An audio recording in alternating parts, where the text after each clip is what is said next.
हिंदू पंचांग के अनुसार शारदीय नवरात्रि अश्विनी मास के शुक्ल पक्ष की प्रतिपदा से नवमी तक मनाई जाती है। इस बार शारदीय नवरात्रि का महापर्व 26 सितंबर सोमवार से शुरू होगा और 5 अक्टूबर बुधवार तक मनाया जाएगा। फिर 10वें दिन दुर्गा माँ की प्रतिमा का विसर्जन किया जाएगा। इन दिनों माँ दुर्गा के 9 अलग अलग स्वरूपों की पूजा की जाती है। इस बार माता रानी नवरात्रि में डोली पर सवार होकर अपने भक्तों के घर आएंगी। नवरात्रि का पावन अवसर माँ दुर्गा को प्रसन्न कर उनका आशीर्वाद प्राप्त करने के लिए ये समय सबसे प्रिय, अति उत्तम और बहुत ही खास माना जाता है। दोस्तों, हम सभी चाहते हैं कि नवरात्रि के 9 दिनों तक माता रानी हमारे घरों में वास करें, हम पर प्रसन्न हो, हम पर सदैव अपना आशीर्वाद बनाए रखें। लेकिन क्या आप जानते हैं कि हमारे घरों में कुछ ऐसी चीजें होती हैं जिनकी वजह से माता रानी हमारे घर में प्रवेश नहीं करती।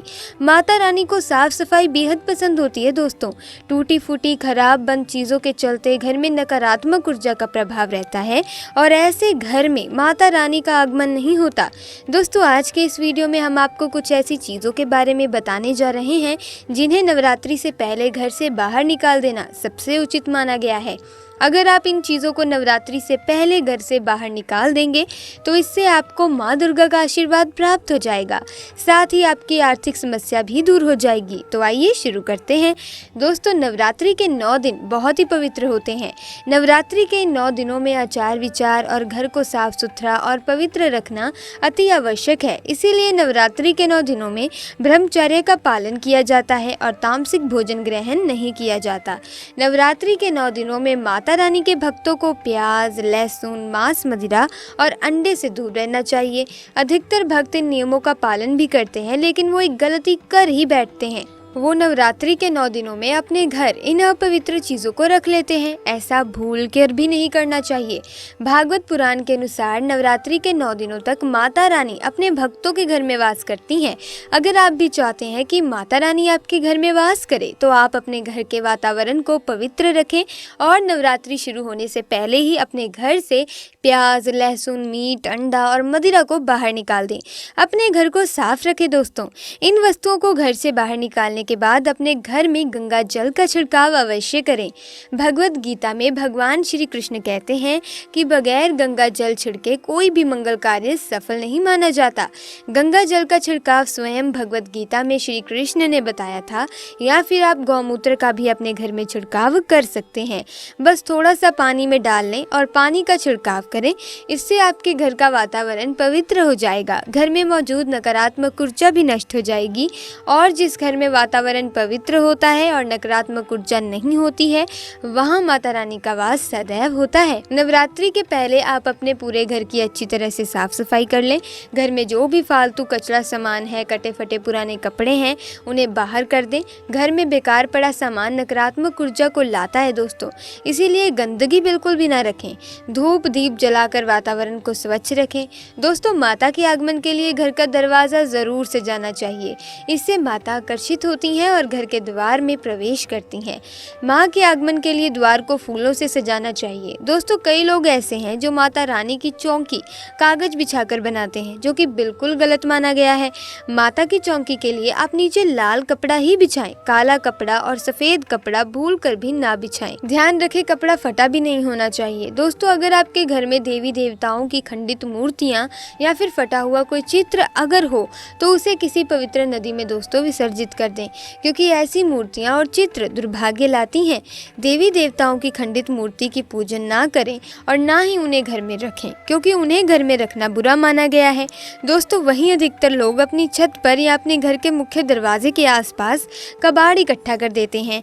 ऐसा करना शुभ माना जाता है। दोस्तों, अगर आपने भी अपने घर के मुख्य दरवाजे पर या छत पर या फिर खासकर घर की उत्तर दिशा में कबाड़ इकट्ठा करके रख दिया है तो नवरात्रि शुरू होने से पहले उस कबाड़ को घर से अवश्य ही निकाल दें।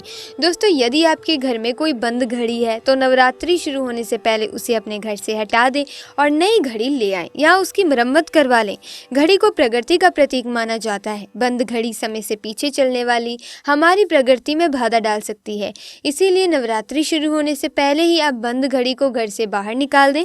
दोस्तों, अगर आपके घर के मंदिर में किसी भी तरह का कोई फालतू सामान रखा है, जैसे कि सड़े गले फूल, अगरबत्ती, धूप बत्ती के डिब्बे या माचिस आदि की डिब्बी या कोई भी खाली पैकेट मंदिर में ना रखें, या फिर कोई फटी पुरानी धार्मिक पुस्तक या भगवान के कोई भी पुराने कपड़े जो फट गए हो या फिर मुकुट माला जो खराब हो गई हो, तो उन्हें आप जितना जल्दी हो सके अपने मंदिर से हटा दें। नवरात्रि से पहले आप अपने मंदिर की और मंदिर के आसपास की सफाई अवश्य करें, तभी माता रानी की चौकी स्थापित करें। इसके साथ ही आप अपने धन रखने के स्थान की सफाई भी अवश्य करें, क्योंकि नवरात्रि के दौरान माता लक्ष्मी भी घर में प्रवेश करती हैं। धन रखने के स्थान पर किसी भी तरह का फालतू कोई सामान, टूटा फूटा सामान ना रखें। धन रखने के स्थान को मंदिर की तरह ही साफ रखें। नवरात्रि के दौरान माता रानी की पूजा में कौड़ियों को शामिल करें। दोस्तों, माता रानी के साथ साथ रोजाना कौड़ी का भी पूजन करें। इसके बाद आप कौड़ी को धन रखने के स्थान पर रख दें। ऐसा करने से बरकत हमेशा होती है। अगर आपके पास पुराने जूते चप्पल इकट्ठे हो गए हों तो नवरात्रि से पहले उन्हें भी घर से बाहर निकाल दें। पुराने जूते चप्पल की अशुभता के कारण ही घर में नकारात्मक ऊर्जा आती है और घर में अशांति और कलह का माहौल रहता है। नवरात्रि आने से पहले घर से जाले निकालना ना भूलें। अगर जिस घर में मकड़ी के जाले होते हैं तो उस घर में माता रानी कभी वास नहीं करती। साथ ही साथ टूटे फूटे बर्तन अगर घर में पड़े हों या टूटा हुआ आईना भी अगर घर में हो तो उसे भी निकाल दें। साथ ही घर में टूटे फूटे ईंट पत्थर भी नहीं रखने चाहिए, इससे माता लक्ष्मी नाराज हो जाती हैं। दोस्तों, भूल कर भी माता रानी को ये चीज़ कभी अर्पित मत करना, नहीं तो सारी जिंदगी बर्बाद रहोगे। ये ऐसी वस्तु माता रानी के पूजन में भूल कर भी इस्तेमाल नहीं होनी चाहिए, और वो चीज़ है दोस्तों नारियल। हिंदू धर्म में नारियल को समृद्धि, धन, श्रद्धा और सम्मान का सूचक माना गया है।